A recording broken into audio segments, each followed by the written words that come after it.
If I want to learn German, I want to go ask a German. If I want to learn French, I would like to go ask a French speaking person. And so when he's like, if I want to learn Hebrew, I want to go ask those people who know Hebrew. And the Masoretes knew their language. They knew what they were doing. They knew how to put signs and symbols in the text that would preserve it for all future generations. I don't know if they had the foresight to know that the language would die and then be revived. I don't know, Yeah. but what they preserved, I think, is an accurate representation of the syntax, Yeah. at the least, and maybe some exegetical help too. One of your breakout sessions last year or last time, 2 years ago, was on the Masoretic accents. Hmm. And I've generally found that Masoretic accents, either Hebrew programs don't apply, don't even get into them at all, or put them in an appendix, or here, look this up on your own later kind of thing. As in, here, we're here to learn the language, not what this group of Masoretes did to their text, during the medieval ages. But uh, you've taken a different view as to the importance and relevance of the Masoretic accents, not only in how we read biblical Hebrew, but how we learn biblical Hebrew. Can you talk about that? Yeah, yeah. Yeah, so I'm heavily influenced here by my professor, Dr. Fuller, on the accents. He's got a fantastic chapter in his Invitation to Biblical Hebrew Syntax, his second year grammar. The fantastic chapter on the accents there that I've heard several guys say is the best, most concise handling of the accents that they have seen for learning them and understanding kind of how they work. Since that book was published, there was a couple more. Mark Furtado did Basics of Biblical Hebrew Accents for Zondervan. That's also very good.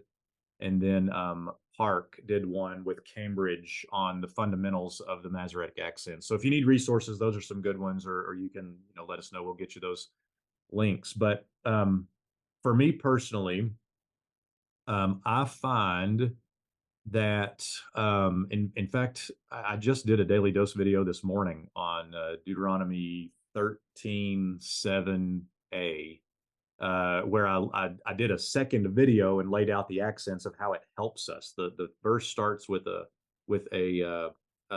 conditional key followed by the verb, and then there's a massive noun phrase of the subject before you get to a prepositional phrase that's actually linked to the verb. And you're kind of like, well, how would I have known that prepositional phrase goes with the verb? And if you look at the accents, it breaks off that big long noun phrase from the rest of it so that you can see, okay, verb, prepositional phrase. It's like if your brother or your son or your daughter or the wife of your bosom, or you get this whole big long, if any of these people entice you in secret, but the in secret is so anyway, I'm looking at that verse and I'm like, how does anybody without the accents figure this out unless you just sit and read through it multiple times and say, well, it can't be this, it can't be that, it can't be this, it can't be that. And if you just look at the accents, you kind of go, okay, this is chunked together, and this is chunked together, and this is chunked together. And so with those various disjunctive accents, I think what the Masoretes were doing were showing us where the syntax divides into the verse constituents in a way that allows us to put it together logically. So I think from that level of syntactical arrangement, the accents are most helpful. With my first year students, I introduced the accents only in terms of breaking the verse into smaller segments. Um, and then the more you learn the accents, the deeper you get into the system, you learn that breaks into smaller and smaller segments so that really each disjunctive accent is showing you a particular constituent in the sentence. Um, and so I just find that helpful even for first year students to say, okay, I don't have to translate this whole verse. Let me just translate up to the athnach because that's one unit. And now let me translate to the Saluk Sof Pasuk because that's another unit. And now I've done the whole thing. So even in that first year, to just recognize the athnach, I think is helpful for students. Um, Dr. Fuller and maybe some others move the accents all the way to like an interpretive position. I'm not sure that I'm there. I think I'm much more careful to say that the Masoretes were trying to interpret the text for us. Um, but as far as that syntactical level of the function of the accents, I find it to be very, very helpful. Um, I don't know if that makes sense. The interpretive section would be something like, let me see. I don't have time to get into a good one, but I've got a couple of examples in my mind. Samuel, when Samuel in 1 Samuel 3, when it says he was lying down in the temple of the Lord where the ark of God was. The arrangement of the accents show you that in the temple is separate from he was lying down where the ark of God was. Like it divides that out so that you're not wondering. You cannot come to the conclusion that Samuel was sleeping in the Holy of Holies. Yes. And I think most people come to that conclusion because interpretively you have to, but the accents make that exceedingly clear. Yeah, yeah, that's an excellent illustration. I also find it interesting. We were talking about second language acquisition earlier. One of the suggestions that many SLA proponents put forward for how to learn how to read a language better is to chunk, is Mhm. to, as you're reading, chunking portions of the language, the target language there, and processing those in chunks is a great way to help us learn to read that language better. Um, the Masoretic accents, in my opinion, do exactly that. Show Yep. us where the halfway points are, where the quarter points are, so we don't have to consume an entire long, potentially confusing verse all in one swallow. We can Yep. chunk it. Yeah. And who knew the Masoretes were doing second language acquisition, right? They didn't. Yeah, exactly. Yeah, yeah. Yeah, that's right, and I think that's exactly what they were up to, and I'll just comment from my professor. The way Dr. Fuller would say it is, if I want to learn, I don't. This is how he would say it. I don't know if this is offensive. I don't mean it. If I want to learn German, I want to go ask a German. If I want to learn French, I would like to go ask a French-speaking person. And so when he's like, if I want to learn Hebrew, I want to go ask those people who know Hebrew. And the Masoretes knew their language. They knew what they were doing. They knew how to put signs and symbols in the text that would preserve it for all future generations. I don't know if they had the foresight to know that the language would die and then be revived. I don't know, Yeah, but what they preserved, I think, is an accurate representation of the syntax, yeah, at the least, and maybe some exegetical help too. yeah. Good. Now, I'm sure that at Boyce College, the majority, and this is an assumption on my part, so correct me if I'm wrong, but the majority of Hebrew learners in your classes at Boyce College are going to be the prototypical younger undergraduate age students. That's why they're at Boyce College, an undergraduate college. But uh, in the environment in which I teach, I do get some seminary students in my classes. Sometimes it's because they're learning along with a Hebrew course that they're taking at seminary, or they know they're going to have to take one eventually, and they want to utilize our services for a head start to get the vocabulary down or something like that. But I also have a lot of adult learners, folks who are retired now, have the time to learn the biblical languages that they'd always wanted to, but they never had that time or inclination to do. Now they do. What do you feel might be different in how adult learning of biblical languages is going to be different than what it maybe is presented to a younger audience? Yeah, good.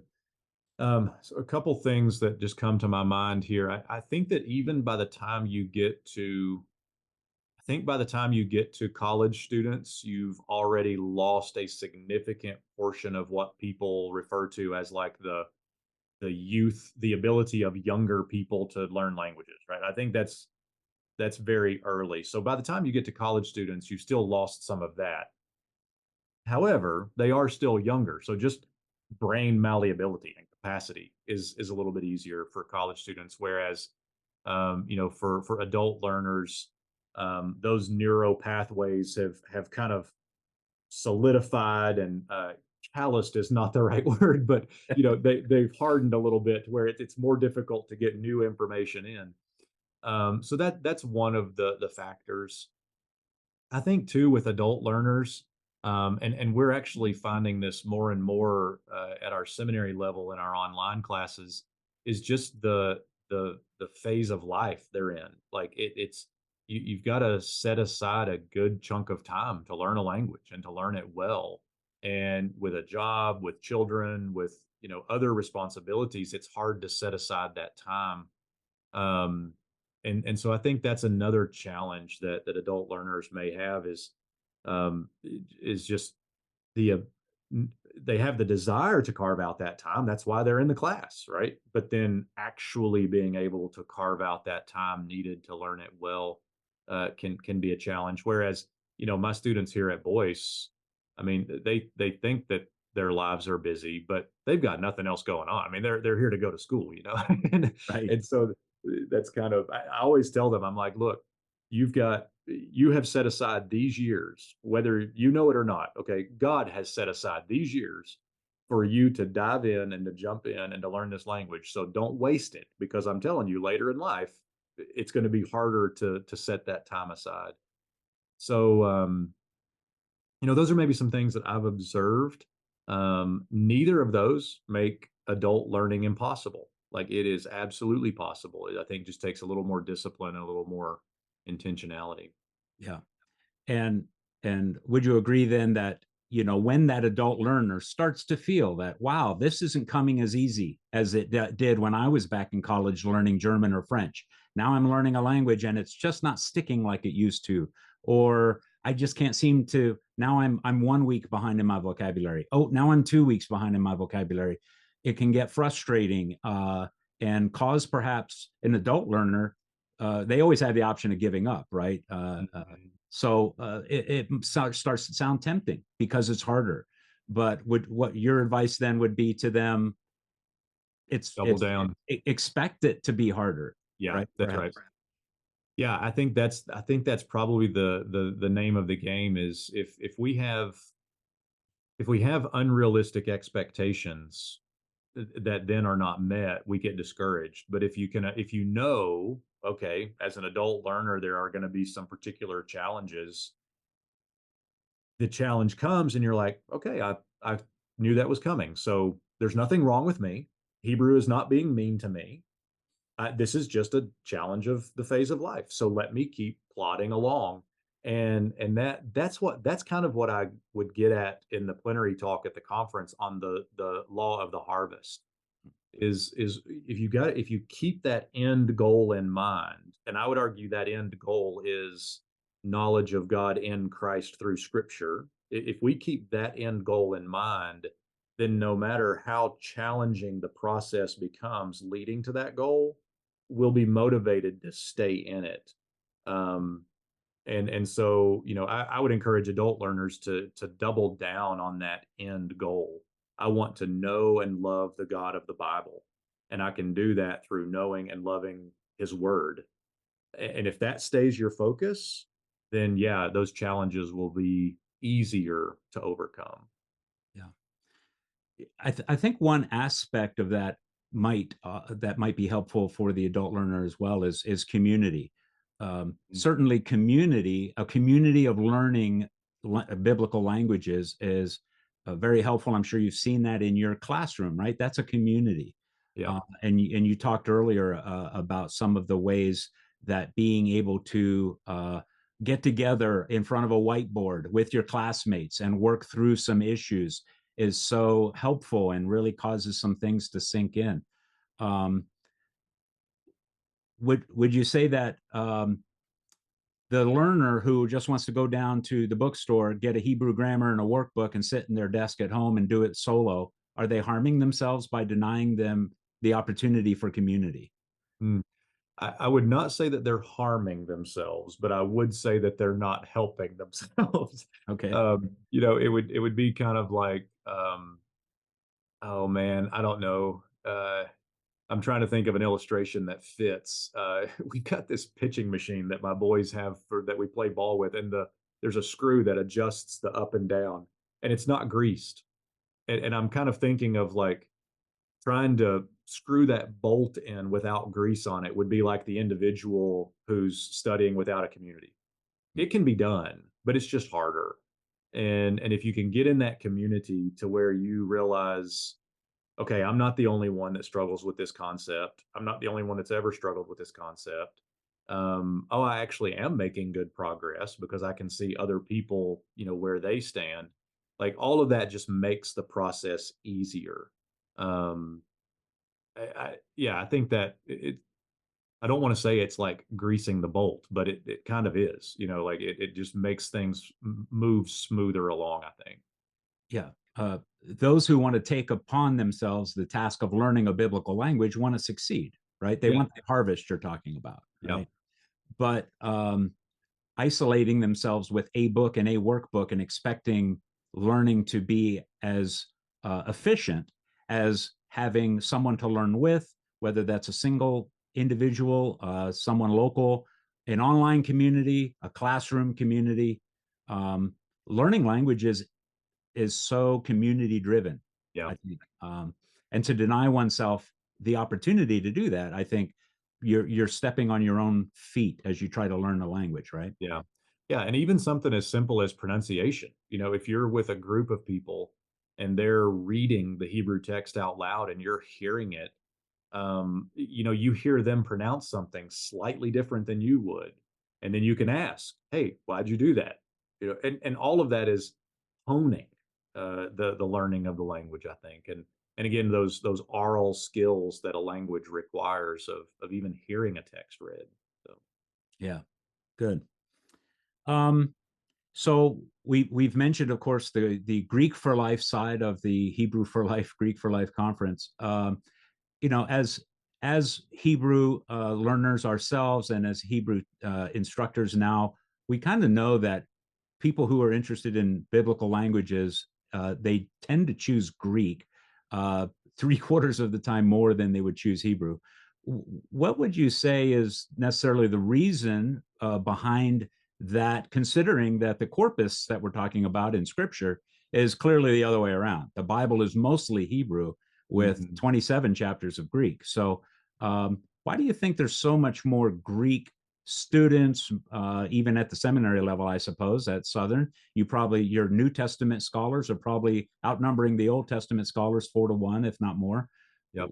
Why do you think that happens? What is it on Yeah. the Hebrew side that makes that so? I don't know. Is it difficulty? Is it foreignness because the Semitic language nature of Hebrew versus Indo-European language nature of Greek? Yeah. Yeah, I think that last comment you made there about the foreignness is I think that's the key. And if you take the foreignness of the language of Hebrew and couple it with um, the negative stigma that Hebrew has gotten over the years, and when I say negative stigma, I'm talking all the way back to Jerome. Like Jerome, some of Jerome's introductions in the Vulgate are hilarious. The way he talks about Hebrew and Aramaic, that barbaric and vulgar language, and so it just has gotten this bad stigma that it's um, that it's hard, that it's rigorous, that it's is it even really worth it? These kinds of things. And then, of course, all of that has been perpetuated in subsequent church history and academic history that just Hebrew is harder. And I think I may be wrong on this. I'm willing to be corrected, but I think the hardest thing. I read an article a few years ago that made this argument. I can't remember who wrote it, but I could find it. But um, that the alphabet is the hardest part of Hebrew, the alphabet, and part of that reason is because it is so foreign. It's backwards. So for native left to right readers to shift from right to left, it just takes time for your brain to make that shift and be comfortable with it. And so the direction is different, and then the characters of the alphabet don't look anything like characters of an Indo-European alphabet, like a normal alphabet that we're used to seeing even in English.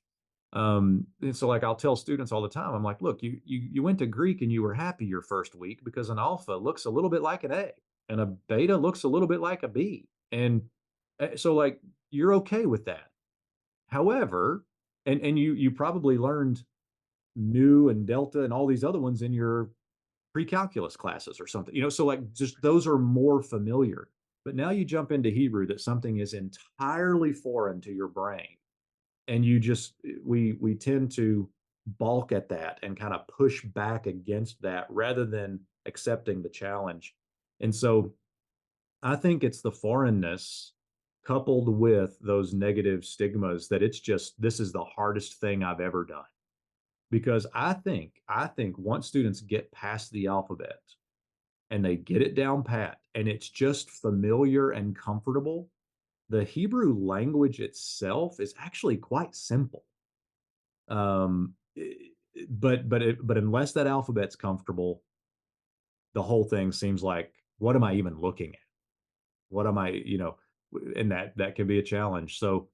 Um, so yeah, there's probably more, but that foreignness I think is the main one. Yeah. Yeah, good. But we can always take comfort on the Hebrew side that we're learning God's language, right? That's Not right. Yeah, that's right. not a pagan language. Exactly right. I always refer to Zephaniah 3 that the Lord will restore his language to a pure speech. So yeah, maybe it's Hebrew. Maybe. Could be. Yeah. Yeah. So yeah, and one final thing, and before we conclude, I just want to. I hear a rumor going around that for men, at least, it's so much easier to learn Hebrew if you grow a beard. What do you think about This is that? true. Yeah. Yeah. Yeah, this is true. You definitely don't want to shave off half of it. That's shameful, right? So get the Yes. full beard, and then you're well on your way to Semitic languages. Very good. Now, another element that is kind of makes its way through circles of biblical language learning is second language acquisition methods, and maybe verses or in conjunction somehow with the traditional grammar translation methods. Um, and do you want to speak to kind of the usefulness of uh, what's called SLA, second language acquisition methods of learning biblical languages? Clearly, there's a lot to be said for learning modern languages that way. But how appropriate and effective has that proven to be for learning biblical languages? And does it supplant or supplement the grammar translation methods? Yeah, yeah, good. That's a good question. I have, I'll probably share more of just my experience than any kind of deep intellectual arguments because I'm not sure I could get into the intellectual arguments of the benefits of second language acquisition. I know that so I approach Hebrew from more of a grammar translation method. So kind of the traditional, let's memorize the paradigms, let's memorize the forms, and then let's put those into practice in translating or decoding would probably be more of what it would be considered. Um, so that's the approach that I take.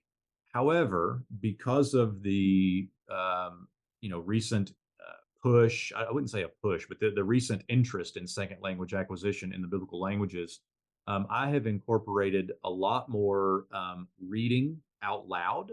So if you think about a traditional grammar translation method, you're doing a lot of seeing the text and reading it that way, and you're probably doing a lot of writing, maybe of the text. So you get to the reading and writing components, and you entirely skip the hearing and speaking components of the language. And so one of the things that I've implemented in my classes is I got this from Carl Kutz and Rebecca Josberger. They do this at Multnomah. But the students have to read a text out loud every day of the week. And I've kind of modified it a little bit from the way Carl and Becky do it, um, but they read the same text over and over out loud, and then I have them submit a recording of it each week. And so that's giving them that that spoken and heard part of the language. When we get in classes, we don't just, hey, go verse 12. Go ahead and translate. No, no, no. We read the text out loud in Hebrew. And that may sound really simple, or, a lot of people might be listening to this kind of going, well, duh, why would you not do that? But you'd be shocked at the number of grammar translation methods that skip that altogether. But I think that's an important part of that second language acquisition of hearing and speaking prior to the reading and the writing. So that's just some things that I've done. I took all of my training was in grammar translation method, um, and I feel very like I don't feel like I missed anything. Was it hard? It was, but I was committed to it. Could it have been easier to learn biblical Hebrew as if it were a second language?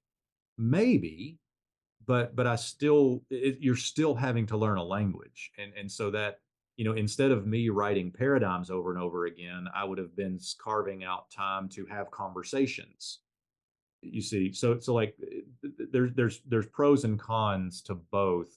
I don't think it supplants the grammar translation method. I would argue that it is a fantastic supplement, as professors can work in those things. I took a couple of years ago. I sat in on a modern Hebrew class with Dr. Dominic Hernandez he's at Biola University. I sat in on a modern Hebrew class with him for a year, and I can say that learning modern Hebrew significantly helped my biblical Hebrew. I'm talking light years. It solidified all kinds of things that just now become second nature.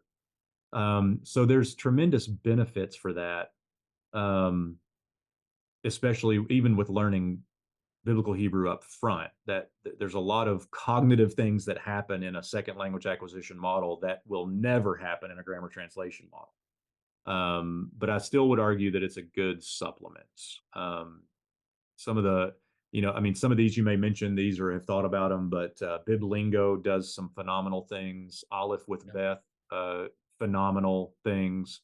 Um, Randall Booth, what's the Biblical Language Center? I mean, Yes. it just there's some great programs out there that I think would be good to implement those things, but I would not supplant them in my experience. So Yeah. Yeah. Yeah, we certainly work in at Biblical Mastery Academy. We're glad to work in partnership with Aleph with Beth, and we also many of our students are also familiar with Biblingo as well. So I agree with you. Uh, we're all searching for the best method to be able to learn biblical Hebrew for the benefit of our students. So yeah. I'm just curious. I happen to, in my classes, we do use the Kutz-Jasperger grammar. Mhm. So I have my students starting to read as early as lesson 4 of that grammar. And we also have a class dedicated, I call it Readings in Genesis, a class weekly. We get together, doesn't matter where you are in any of our Hebrew classes, you can join, and we read through actually, we do it sequentially. It's not just random portions of Genesis, but every week we read 4 to 5 verses together in a Zoom platform like this. And I find that to be so helpful for my students to experience exactly that, what you're talking about, being able to apply the morphology and the grammar traditional method um, uh, to actually reading the text. Yeah. What grammar do you use for your students?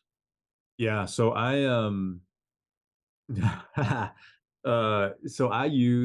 use a grammar that I wrote last year. And it is kind of a mashup of Fuller and Choi's Invitation to Biblical Hebrew and Kutz and Josberger's Learning Biblical Hebrew. And so I still the way I wrote this grammar, and I'm not it's not published anywhere. I don't know that I'm going to. I think I just want to use it as a classroom resource. But the way I wrote it is I just sat down and typed what would I teach if I was going to teach this concept, and so put a little more organization to it than just stream of consciousness. But it was largely just if I'm going to teach this thing, how would I do it? And I had used Carl and Becky's grammar for a couple of years. Cut my teeth on Hebrew on Fuller's grammar, And so I just those two naturally come out in this grammar. But that's I wrote that, and that's what I've used the last couple of years. And I still couple that with Carl and Becky's workbook. So we read through the Joseph narrative that they have there, like you said, very early. I mean, I think week 4 or 5, we're starting to read Hebrew text. So Yeah, great. Well, if you ever do, feel inspired to publish your grammar, I'm sure you'll find a very ready audience for it. So, but your students are very fortunate yeah, to have well, that I appreciate exclusively that. for themselves right now. Yeah, we'll see. I get a lot of requests for it, but I think I want to just let it continue to simmer for a while. Sounds good. Sounds very good. All right. Well, I'll let you go then. And Great, as I usually conclude my classes, I wish everyone shalom, and I'll do that to you as well. very good. Thank you. Thank you.